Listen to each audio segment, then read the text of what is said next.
Diba? Tsaka giving value sa mga tao, no? Mag-provide tayo ng solusyon. No? Yun nga, chika-chika, chike-cheke. No? Kung siguro para to sa mga salesman, no? walang masyado siguro, hindi siguro tayo ganun nagtatagal.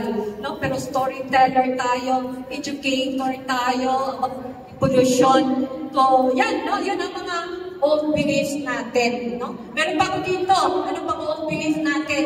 Know everything before mag-start. Diba? Ganun muna. No? Kasi hindi ko pa alam. No? Wala namang perfection eh. Diba? Progress talaga yan. No? You can never be ready talaga.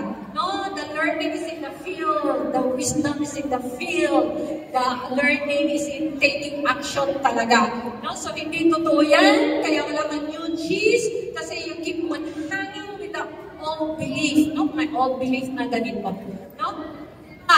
Late na ako mag-start. No? Para lang to, di ba, saturated na yung market? Nagtagal na eh. No? Di ba, old belief natin din yun. No such thing as saturation talaga. Okay, so ayan, no? Walang saturation talaga. It's a myth, yung saturation. No? Kasi ang thinking ko, lahat tayo may TV na. Di ba, lahat tayo may ref na. Pero bakit yung Samsung hanggang ngayon nag-manufacture pa rin ng TV? Di ba? Nag-manufacture pa rin ng stove. Tapos yung sa atin, consumable pa. Tapos yung sa atin, marami pang hindi na nagpa-renew. Kailangan i-renew. Di ba? At saka every year, ilan ba mag-18 years old? Di ba? Ang ano talaga, at saka hindi lang Philippines. Laki pa ng market natin. Di ba? So, hindi totoo yun na late na mag-start. No? And ito yung paborito ko na old belief. Gusto niyo ano yung paborito mo na old belief? Yung sabihin na walang overhead expenses at natin, business natin, meron. Kasi business to, di ba? May mga home tayo na expenses, R&D expenses, incentive expenses, na dapat unahin yan. No? Kasi kung hindi unahin yung mga overhead expenses, hindi lalaki yung business mo. No? Para yung kuryente at tubig sa business mo. No? Dapat nga, masaya tayo, may expenses, overhead tayo eh. Alam mo kung bakit? Kasi meaning may business ka, your business is not dead. No? Alam mo, or mas malaki yung expenses, mas masaya ka. Kasi mas malaki ang business mo. Yes or yes? Yes. No? So, all beliefs yan na walang expenses. Okay? So, yun. All beliefs do not lead you to what? New cheese. Okay? Learning pa tayo? Dami bang learning? Yes. No? So, number 4 na tayo. Ano ba yung number 4 dyan? Basahin natin. Overcome fear. Overcome fear. No, si Hal, fearful siya sa maze, kaya hesitant din siya pupunta sa maze kasi there are a lot of uncertainties, there are a lot of dangers sa maze. Tapos si Hen, hindi pa sumasama sa kanya. So, kaya natakot talaga siya pumunta doon.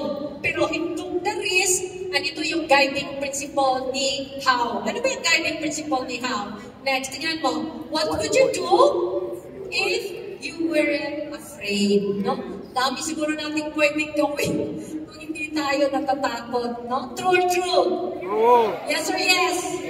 Yes. No? Ano kayang pwedeng gawin natin kung hindi tayo takot? Number 1, no? Maging speaker. No? Alam niyo ba na mas marami natatakot sa pag-speak kaysa mamatay? Grabe, no? Hindi ko alam yan, no? Grabe itong fear of public speaking talaga. So ano kaya ang mga gagawin nyo? Naisip nyo ba? Imagine nyo ba? Kung hindi ka fearful, hindi ka afraid, ano pwede mong gawin? Ako siguro, I'll talk 2 level and above. No? Kasi nandun yung pera eh. No? Ang nan-reject lang tayo kung walang pera. Kasi ang ganda talaga ng product, di ba? So, sana, kung kasabi na natin yung right market, yung level and above, hindi tayo ma-reject talaga. Kasi ang galing talaga ng product. Kaya lang, natatakot tayo eh. True or true? True. No, dito, parang walang imig. Yes or yes? Yes. Bukay pa pala kayo. Akala ko natulog na kayo eh.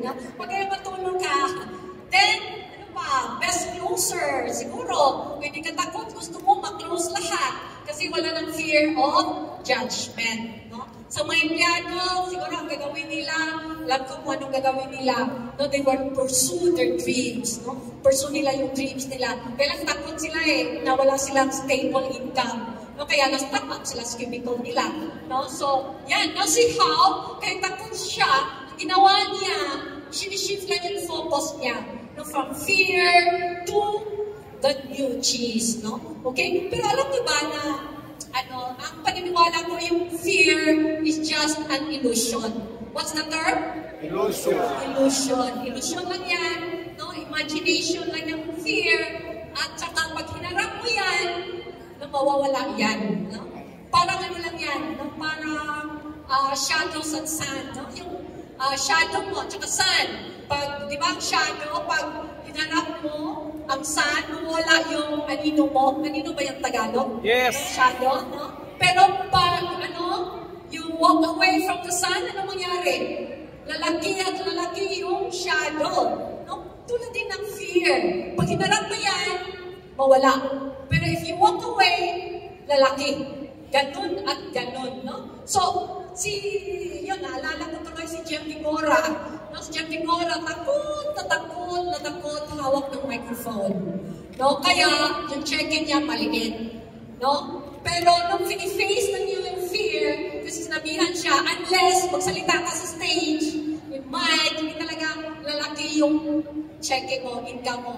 Yun, naghawak na siya ng microphone. No, ang nangyari, malaki yung check-in niya. At ngayon, no, best trainer na namin si Jem Vigora. No? Grabe, palakpak naman kay Jem Vigora. Ang galing, no?